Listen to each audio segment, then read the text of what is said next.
Hello students, आप सभी लोगों का रे क्लासेस के इस ऑनलाइन प्लेटफॉर्म पे स्वागत है।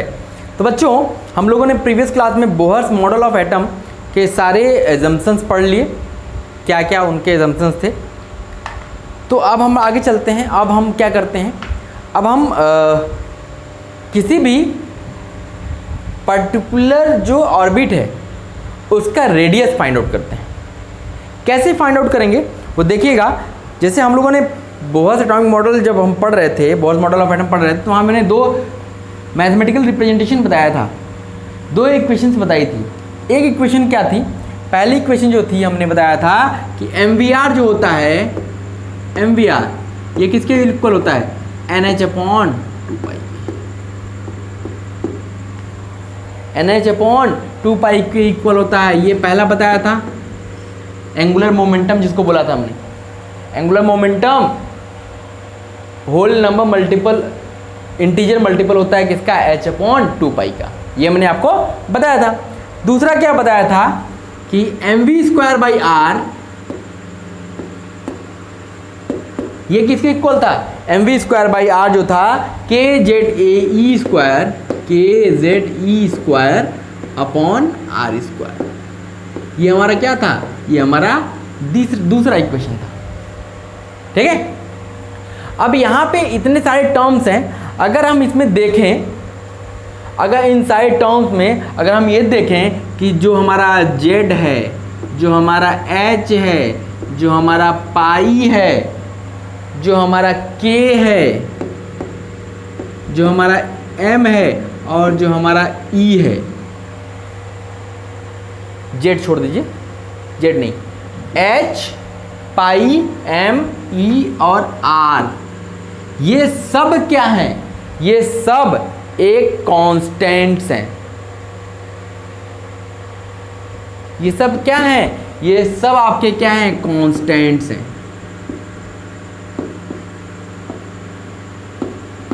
बस दो चीज यहां पे वेरिएबल है, कौन कौन, एक तो आपका N और एक आपका Z। N और Z ये क्या हैं, ये आपके वेरिएबल हैं। क्योंकि Z हर एलिमेंट अलग अलग लेंगे तो उसका Z अलग अलग होगा, तो इसका मतलब ये वेरी करेगा और N वेरी करेगा, कौन सा हम ऑर्बिट ले रहे हैं। ठीक। तो अब अगर हम बात करें, अगर हम इक्वेशन 1 से इक्वेशन 1 से हमने क्या किया, V की वैल्यू कैलकुलेट की। V की वैल्यू क्या हो गई, NH/2π और यहां से गया MR। ठीक है। अब हमने क्या किया, पुटिंग दिस वैल्यू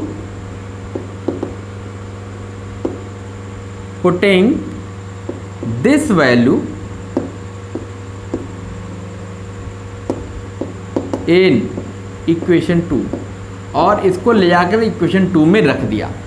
V की जगह हमने ये वैल्यूज रख दिया। अब देखो यहाँ से क्या हो गया, इक्वेशन 2 देखा तो ये M/R तो बाहर रख लिया और V की जगह ये पूरा रखा, ये हो गया NH/2π MR का होल स्क्वायर, ये हो गया MV²/R हो गया, इज इक्वल टू KZe²/R²।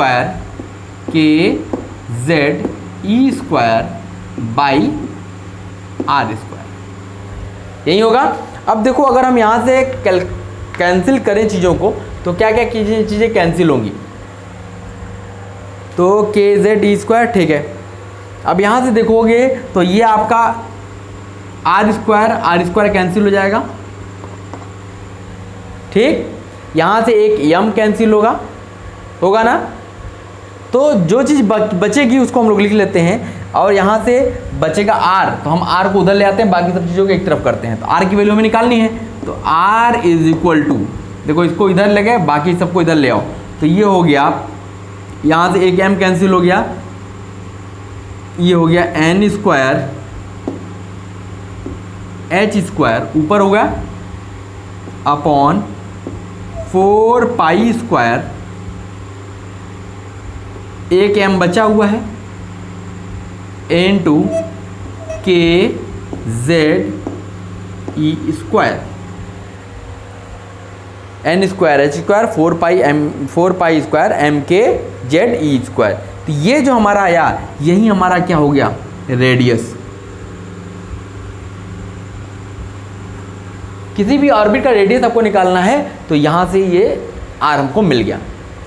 अब देखो मैंने बताया था कि ये सब क्या है, एच पाई के एम सॉरी हाँ ई और आर, ये सब क्या है, ये सब आपके कांस्टेंट्स हैं। तो इसका मतलब अगर हम इसमें सारे कांस्टेंट की वैल्यू रख देते हैं, substituting the all values of constant, substituting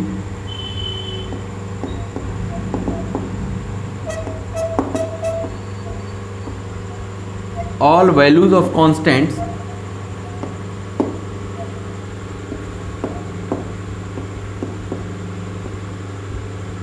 अब हम सारे कांस्टेंट की वैल्यू रखते हैं। मैं आपको रख के नहीं दिखाऊंगा, बस आपको डायरेक्ट फार्मूला बता दे रहा हूं, वो फार्मूला आप याद कर लो और वहीं हर जगह यूज होगा। तो वो जो आएगा सारे कांस्टेंट की वैल्यू रख करके बस वेरिएबल क्या एन और जेड बचेगा, तो बाकी जो वैल्यू आएगी वो आएगी 0.529, ये आर एन है, nth ऑर्बिट के लिए 0.529 into n square upon Z, और ये किस में आएगा, एंगस्ट्रॉम में आएगा। यही हमारा फाइनल फॉर्मूला बन के आ गया। अब हम हर जगह इसी को यूज़ करेंगे, इसलिए अब इसको याद रखना है आपको। ये फॉर्मूला भी याद रखना है, लेकिन हम लोग जो वैल्यूज़ हमें पता है कि एन और एच जेड बस दो ही वेरिएबल्स हैं, तो बाकी सब तो कांस्टेंट्स हैं, तो हर जगह कांस्टेंट की वैल्यू बार बार रखने से अच्छा एक ही बार हमने रख लिया और सारी वैल्यूज़ को सॉल्व करने के बाद क्या आ गया 0.529, ये हमको मिल गया। अब बाकी बचा n square by Z, n क्या है, कौन से ऑर्बिट का हमें निकालना है रेडियस, और जेड क्या है, उसका एटॉमिक नंबर। ठीक है, तो ये हमारा फॉर्मूला बन गया बच्चों, इसको याद रखना है आपको। क्या करना है, याद रखना है। चलो तो अब हम लोग आगे चलते हैं और कुछ क्वेश्चंस लगाते हैं, इसको नोट कर लीजिए आप लोग। कोई दिक्कत? मैंने क्या किया, मैंने दो फॉर्मूले आपको पहले ही बता रखे थे कि M V R equal to N H upon 2 pi होता है और M V square by R K Z E square by R square होता है। हमने कुछ नहीं किया, यहाँ पे बस एक चीज़ देखी कि यहाँ पे एन और जेड वेरिएबल है, बाकी सब एन और जेड वेरिएबल, बाकी सब क्या है, कॉन्स्टेंट्स हैं। तो हमने क्या किया, पहले इक्वेशन से हमने v की वैल्यू निकाली और इस v की वैल्यू को उठा के सेकेंड इक्वेशन में रख दिया, तो बाकी कट पिटा के जो आया r की वैल्यू आ गई n square H square upon 4 pi square M के जेड ई स्क्वायर, ये हमको मिल गया, r की वैल्यू मिल गई। लेकिन इसमें बाकी सब क्या है, कॉन्स्टेंट्स हैं, वो वैल्यू फिक्स्ड है। तो हमने क्या की, सारे जो कांस्टेंट की वैल्यू है सबको रख दिया, तो हमें फाइनल जो फॉर्मूला बन गया nth ऑर्बिट के लिए रेडियस जो आएगा वो आएगा 0.529 into n square by Z, और ये किस में आएगा, एंगस्ट्रॉम में आएगा। ठीक, तो ये हमको याद रखना है। ओके, इरेज किया जाए बच्चों। चल,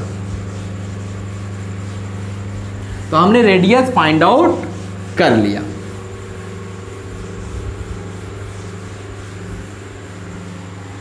अब छोटे छोटे क्वेश्चंस करते हैं ताकि जो हमने पढ़ा वो हमारा उसका कॉन्सेप्ट एकदम क्लियर हो जाए। ओके, चलो भाई क्वेश्चन लिखते हैं। Calculate radius of first second and third Bohr's orbit of hydrogen. Question कहता है calculate radius of first second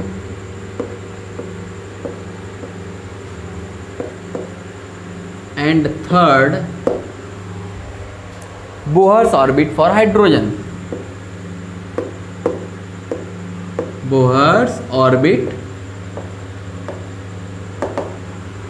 for hydrogen. Hydrogen के लिए हमें फाइंड करना है for हाइड्रोजन। ओके, हाइड्रोजन के लिए हमें फर्स्ट सेकेंड थर्ड ऑर्बिट का रेडियस फाइंड आउट करना है। चलो भाई देखते हैं। देखिए क्या है, हाइड्रोजन एटम की बात अगर हम कर रहे हैं, हम किसकी बात कर रहे हैं, हाइड्रोजन एटम की बात कर रहे हैं। तो हाइड्रोजन एटम के लिए जेड की वैल्यू क्या होती है, 1 होती है। क्या एटॉमिक नंबर तो 1 होता है ना। चलो भाई, अब पहले ऑर्बिट की बात कर रहा है, इसका मतलब n की वैल्यू 1। फर्स्ट ऑर्बिट के लिए अब हमें क्या निकलेगा, हमने फॉर्मूला क्या पढ़ा है, Rn is equal to 0.529 n square by Z, यही पढ़ा है फॉर्मूला। तो n इज इक्वल टू 1 के लिए क्या निकलेगा, हमारा रेडियस निकलेगा R1, ये क्या हो जाएगा 0.529 इंटू n की जगह 1 रखा और z की जगह 1, तो ये मिल गया हमें 0.529 एंगस्ट्रॉम। मिला कि नहीं बच्चों, ओके। चलो अब आप बात करते हैं दूसरे वाले ऑर्बिट के लिए निकालते हैं। तो यहाँ पे ये क्या हो जाएगा, R2 हो जाएगा, बस ये हो जाएगा 0.529 इंटू n स्क्वायर की जगह हो जाएगा 2 स्क्वायर बाई 1, तो ये हो गया 4 से मल्टीप्लाई कर दिया, जो आया वो हो गया 2.116 एंगस्ट्रॉम। ये हो गया 2.116 एंगस्ट्रॉम। ठीक, अब आ जाओ भाई तीसरे के लिए, n इज इक्वल टू 3 की बात किया तो आ गया R3, तो ये हो गया 0.529 इंटू 3 स्क्वायर बाई 1, तो अब हो गया 9 से मल्टीप्लाई किया तो देखा, सॉल्व कीजिए आप, ये आएगा 4.761 एंगस्ट्रॉम, 4.761 एंगस्ट्रॉम। तो ये हमें क्या निकालने आ गया कि रेडियस अगर किसी भी ऑर्बिट का हमसे पूछ रहा है तो हमें बस n पता होना चाहिए और z पता होना चाहिए, तो हम उसका रेडियस फाइंड आउट कर लेंगे। ठीक, कोई दिक्कत नहीं। चलो भाई, तो आगे चलते हैं। मिटा दूं, इरेज कर दिया जाए ना। चलो, छोटा सा क्वेश्चन था और आपको समझ में भी आ गया होगा। चलो आप दूसरे क्वेश्चन की तरफ बढ़ते हैं। Calculate the ratio of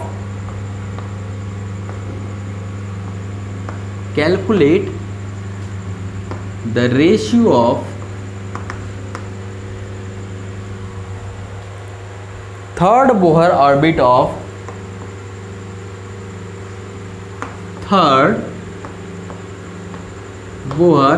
of B+3 ion, ठीक है, एंड फिफ्थ बोहर ऑर्बिट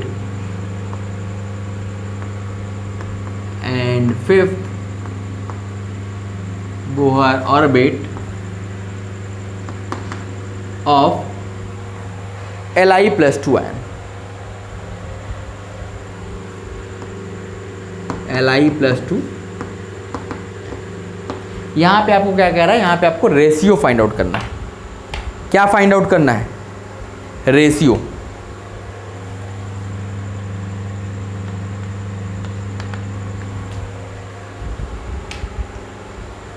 देखो हमें क्या फाइंड आउट करना है, रेशियो फाइंड आउट करना है कि B+3 के थर्ड ऑर्बिट का रेडियस का Li+2 के फिफ्थ ऑर्बिट के रेडियस का रेशियो फाइंड आउट करना है। तो देखो पहला क्या दिया है, B+3 आयन। अगर हम इसके लिए अगर इसका Z पूछें तो Z क्या होगा, देखो जब भी आयन के टर्म में दिया होगा Z, आयन के फॉर्म में दिया होगा तो वहाँ पे जितना चार्ज दिया होगा उसमें 1 जोड़ देना, तो इसका Z हो जाएगा 4। और इसके लिए N क्या दिया हुआ है, बोला है थर्ड ऑर्बिट। ठीक, ये तो बात हो गई किसकी, B+3। दूसरा क्या दिया है, Li+2।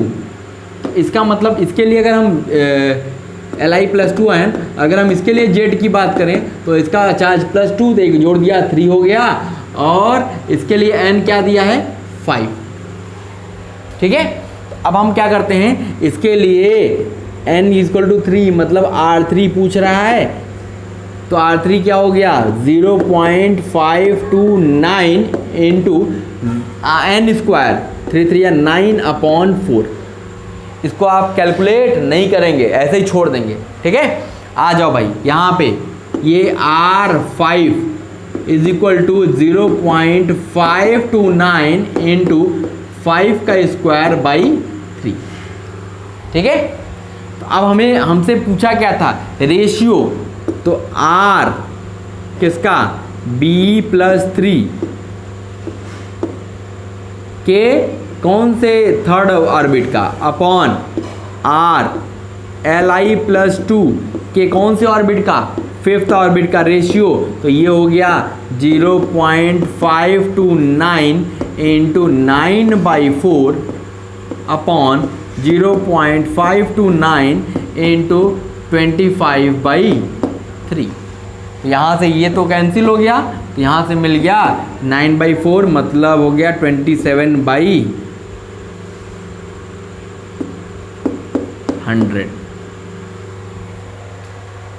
27/100 ये हमको क्या मिल गया, ये हमको जो रेशियो उसने पूछा था वो रेशियो हमारा फाइंड आउट हो गया।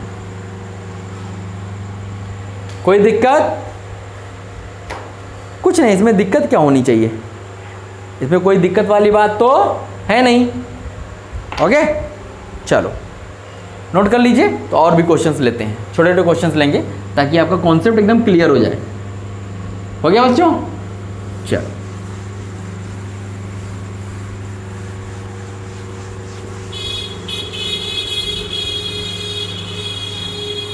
चलिए एक और क्वेश्चन लिखते हैं। क्वेश्चन है, कैलकुलेट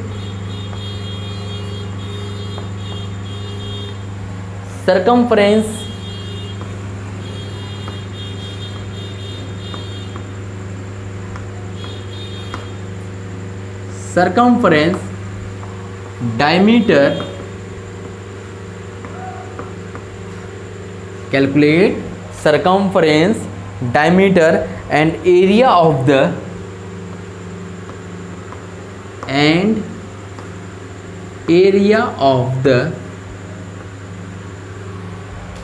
fourth Bohr orbit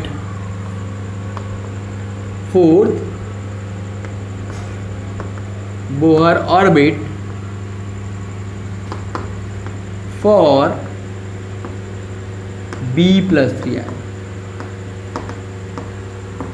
ठीक है, कहता है इसके लिए आपको क्या क्या फाइंड करना है, इसके लिए आपको डायमीटर फाइंड करना है, सरकमफ्रेंस फाइंड करना है और एरिया फाइंड करना है। किसका? बोहर्स के फोर्थ ऑर्बिट का। किसका? B+3 का। चलो भाई, तो फाइंड आउट करते हैं हम लोग। तो सबसे पहले क्या है, पहले देखो कि हमें दिया क्या है, हमें दिया है B+3 आयन। तो इसके लिए सबसे पहले Z की वैल्यू लिखो, +3 है तो Z की वैल्यू क्या हो जाएगी 4, और यहाँ पे N की वैल्यू दे ही दिया है 4, फोर्थ बोहर ऑर्बिट, N की वैल्यू 4 दे दिया। अब हमारा सबसे पहला काम क्या होगा, रेडियस फाइंड आउट करना। तो रेडियस निकाल लेते हैं, R4, ये हो जाएगा 0.529 इंटू N स्क्वायर 4²/4, ये हो गया 4 कैंसिल, तो ये मिल गया आपको 4 9 जा 36, 4 2 8 9 10 11 5 4 20 21 2.116, और ये किस में आता है, एंगस्ट्रॉम में आता है। ये हमको मिल गया, रेडियस मिला। हमसे रेडियस उसने नहीं पूछा था, हमसे पूछा उसने क्या है, हमसे पूछा है डायमीटर। तो डायमीटर नहीं निकालोगे भाई, डायमीटर क्या होता है, डायमीटर D = क्या होता है 2R। तो अब आप मल्टीप्लाई नहीं कर लोगे, 2 × 2.116 मल्टीप्लाई कर लो, ये हमारा डायमीटर हो गया। चलो भाई, अब पूछा है सरकमफ्रेंस।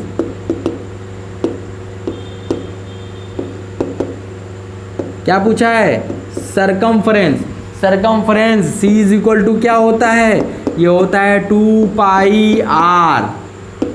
तो 2 × 3.14 इंटू 2.116 मल्टीप्लाई नहीं कर लोगे, कर सकते हो। चलो भाई, अगला इसने क्या पूछा है, अगला पूछा है एरिया। आपको पता है कि ये कैसा होता है, ऑर्बिट तो सर्कुलर होती है ना, तो इसका एरिया क्या होगा पाई आर स्क्वायर। तो पाई की वैल्यू भी आपको पता है और आर की वैल्यू भी पता है, तो अब आप सॉल्व कर लेना और आराम से निकाल लेना इसको। कोई दिक्कत इसमें, ऐसी कोई परेशानी वाली बात तो है नहीं, कैलकुलेट कर लेंगे आप लोग। चलो तो इसको नोट कर लीजिए, फिर हम लोग आगे चलते हैं। हो गया बच्चों, बहुत बेसिक टाइप का क्वेश्चन मैं करा रहा हूं ताकि आपको क्या हो, आपको फील आए। क्योंकि देखो पढ़ाई को जब तक फील नहीं करोगे मज़ा नहीं आएगा। पढ़ाई को फील करो, उसमें घुस जाओ, तभी मज़ा आएगा बच्चों। और ऐसे केवल कहोगे कि बस सर बता दिए एग्जाम में क्या क्या आएगा वही पढ़ लेते हैं, तब तो भाई बेमज़ा हो गया। जब ऐसा सोचने लगना कि सर बता दीजिए क्या क्या एग्जाम में आएगा, तो छोड़ दो, पढ़ाई लिखाई मत करो। लास्ट के एग्जाम के 10 दिन पहले हमसे मिलना, कुछ क्वेश्चन शॉर्ट लिस्ट कर दूंगा, वहीं पढ़ लेना, बेड़ा पार हो जाएगा मस्त मौला। क्या जरूरत है अभी पढ़ने की, झूठी मूठी का टाइम वेस्ट कर रहे हो, उसी टाइम पढ़ना। ठीक है, अगला क्वेश्चन करते हैं। If radius of fifth Bohr orbit of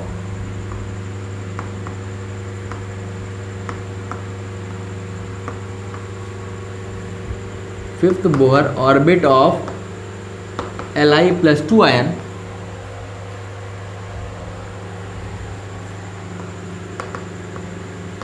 is x। वो आपको क्या दिया हुआ है, x दिया हुआ है। फिफ्थ बोहर ऑर्बिट का रेडियस आपको Li+2 ion का दिया हुआ है, x है। Then calculate radius of third Bohr orbit, radius of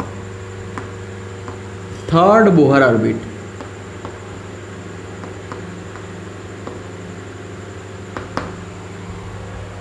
of He+2 ion,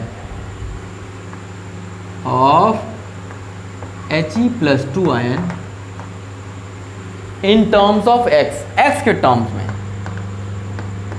in terms of x के टर्म में हमें बताना है आंसर। ठीक है, तो ये इस टाइप पे भी क्वेश्चन बनते हैं, तो इसको हम लोग फाइंड आउट करते हैं। चलो भाई देखो आपको दिया क्या है, पहले वो बात कर लेते हैं। आपको पहले दिया है Li+2 आयन दिया है। इसके लिए अब Z देखोगे तो Z क्या हो जाएगा 3 और N की वैल्यू दी है 5। तो अगर हम यहाँ पे R5 निकालते हैं तो ये क्या हो जाएगा 0.529 इंटू 5 का स्क्वायर अपॉन 3। और यही वैल्यू क्या दी गई है, x दी गई है। बोला है ना इसका रेडियस क्या है, x है। चलो भाई ये तो हमको गिवन है।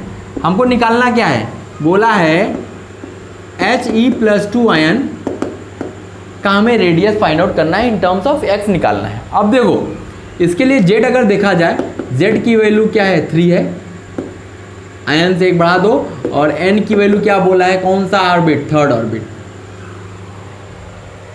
ऑर्बिट। अब देखो तो यहाँ पे अगर हम R3 निकालते हैं ये क्या हो जाएगा 0.529 इंटू 3 स्क्वायर बाई 3। तो 3 कैंसिल हो गया, तो ये हो गया 0.529 इंटू 3। ठीक है, लेकिन हमें निकालना किस में, हमें x के टर्म में निकालना है, x के टर्म में। तो x तो यहाँ पे ये वैल्यू दी गई है, तो अब आप कैसे निकालोगे। तो देखो जब भी ऐसा क्वेश्चन मिले तो आप क्या करो, देखो यहाँ भी 0.529 है, वहाँ 0.529 है, तो यहाँ से क्या करो 0.529 की वैल्यू निकाल लो। 0.529 की वैल्यू आप निकालोगे तो ये हो जाएगा 3x अपॉन 25 आ गया। अब क्या करो, इस वैल्यू को उठा के यहाँ रख दो, तो अब यहाँ से R3 जो मिलेगा आपको 0.529 की जगह आएगा 3x/25 इंटू 3। तो जो R3 आया ये क्या हो गया 9x/25, यही हमारा आंसर हो गया। x के टर्म में हमने फाइंड आउट कर लिया।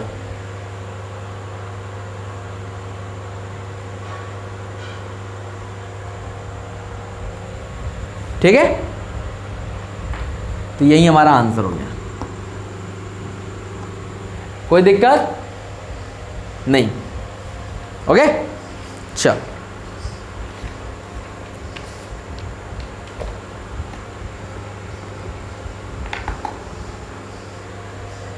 हो गया बच्चों, नोट कर लीजिए, फिर हम आगे चलते हैं।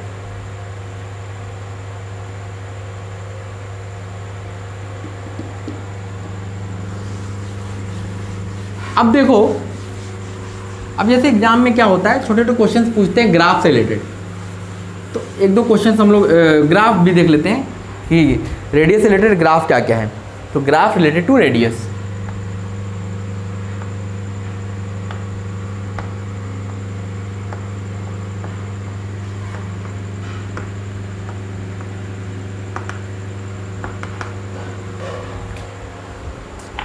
ग्राफ हम देखना चाहते हैं जो रेडियस से रिलेटेड है।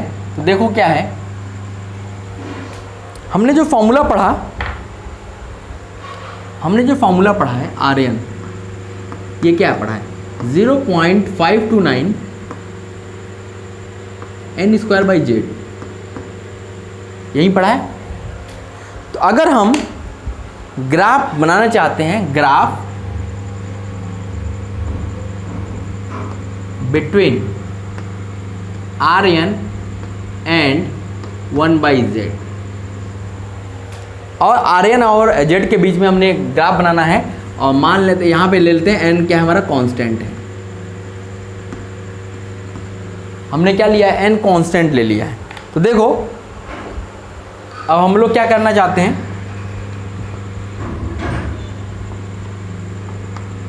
इधर Rn इधर 1/z, इसके बीच में ग्राफ देखना चाहते हैं, ग्राफ कैसा है, ठीक है।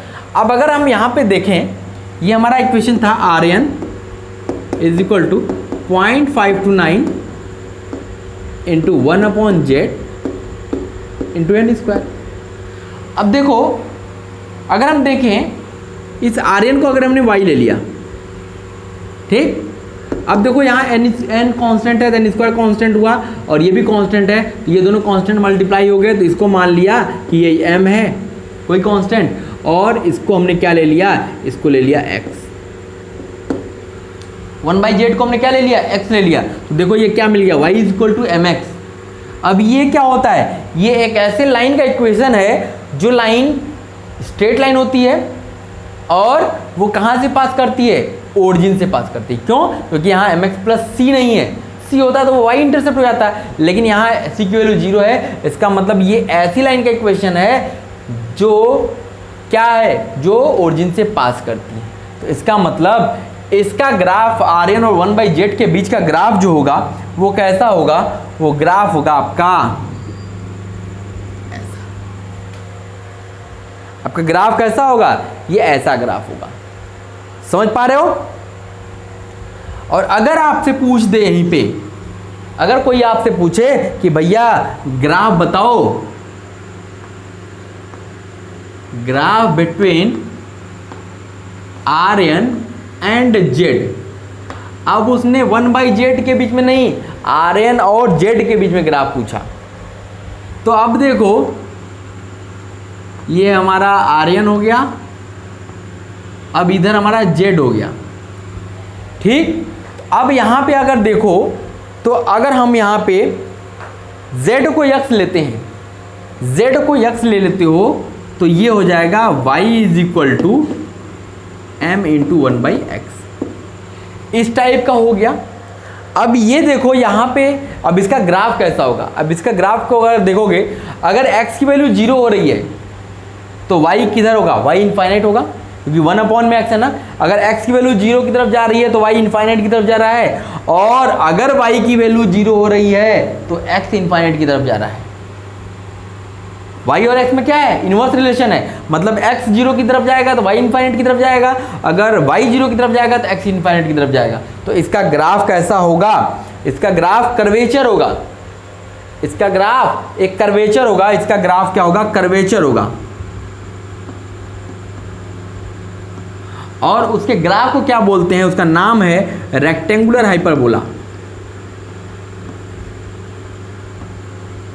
क्या नाम है, रेक्टेंगुलर हाइपरबोला,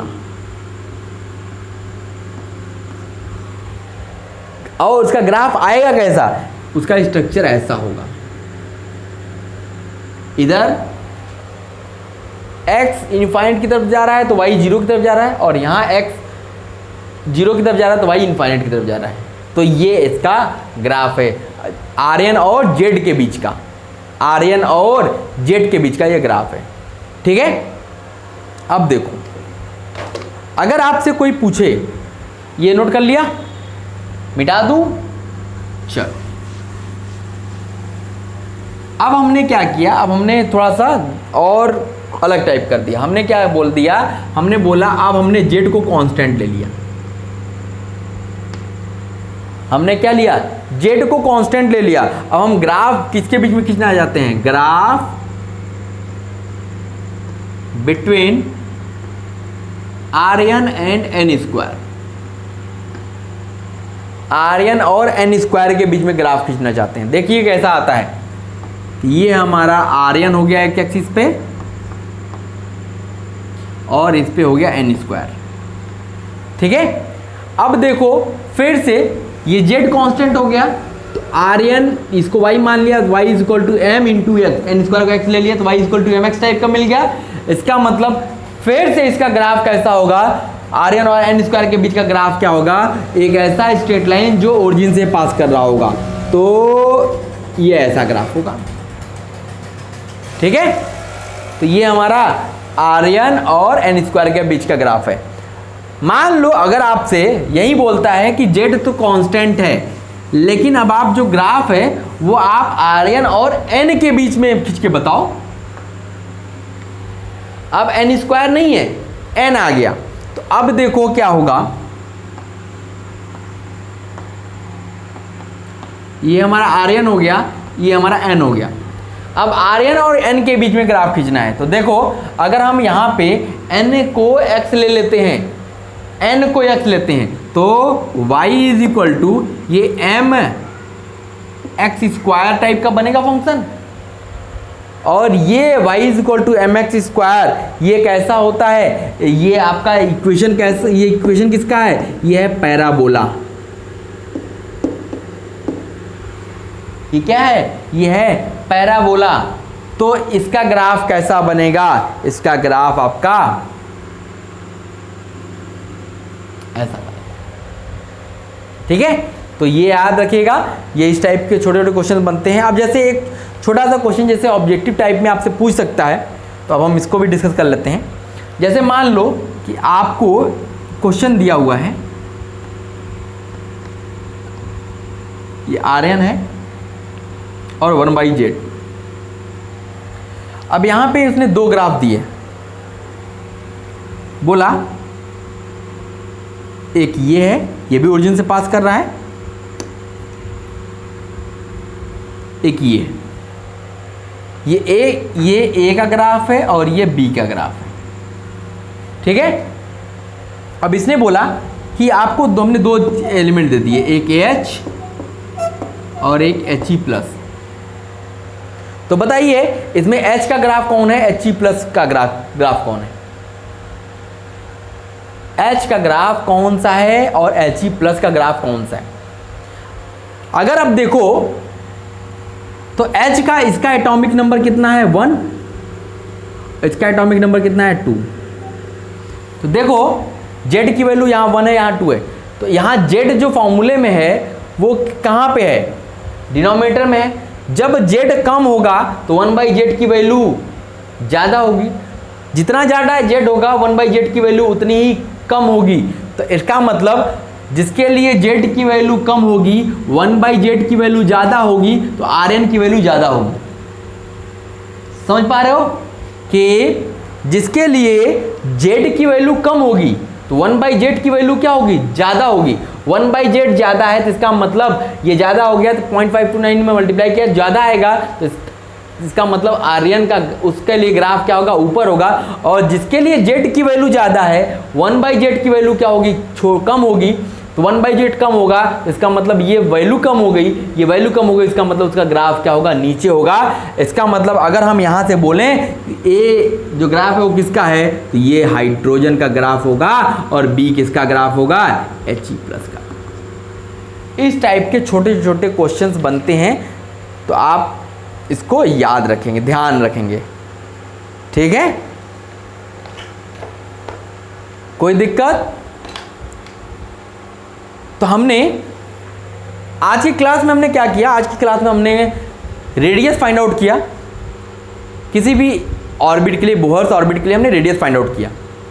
और फिर हमने देखा कि रेडियस, और क्योंकि फॉर्मूले हमने जो फॉर्मूला बनाया था उस फॉर्मूले में बस ये दो ही वेरिएबल्स हैं, एक तो z और एक n और एक rn, ये 3 वेरिएबल्स हैं। अब इन 3 वेरिएबल्स के बीच में हमने ग्राफ देखा, ग्राफ कैसा बन सकता है। अगर rn और 1/z के बीच में ग्राफ बनाना हो, या rn और z के बीच में ग्राफ बनाना हो n को कांस्टेंट लेते हुए, और हमने देखा कि अगर हमने z को कांस्टेंट ले लिया और rn और n स्क्वायर के बीच में ग्राफ खींचा तो कैसा आया, और rn और n के बीच में ग्राफ खींचा तो कैसा आया। और ग्राफ हमने काफ़ी अच्छे से समझाया आपको, और जहाँ तक उम्मीद है कि आपको समझ में आ गया होगा। मैंने अपनी तरफ से पूरी कोशिश की है आपको समझाने की, और उम्मीद करता हूँ कि आपको समझ में भी आ गया होगा, ठीक है। तो चलो बच्चों, आज की क्लास के बस इतना ही। फिर अगली क्लास में हम लोग मिलेंगे, तो हम लोग क्या करेंगे, calculation of velocity of electron, कि इलेक्ट्रॉन जो ऑर्बिट में चक्कर लगा रहा है उसकी क्या वेलोसिटी है, उसके लिए फॉर्मूला डिराइव करेंगे और फिर सर्टेन क्वेश्चंस करेंगे, ठीक है। तो आज की क्लास के लिए बस इतना ही, ओके, थैंक यू।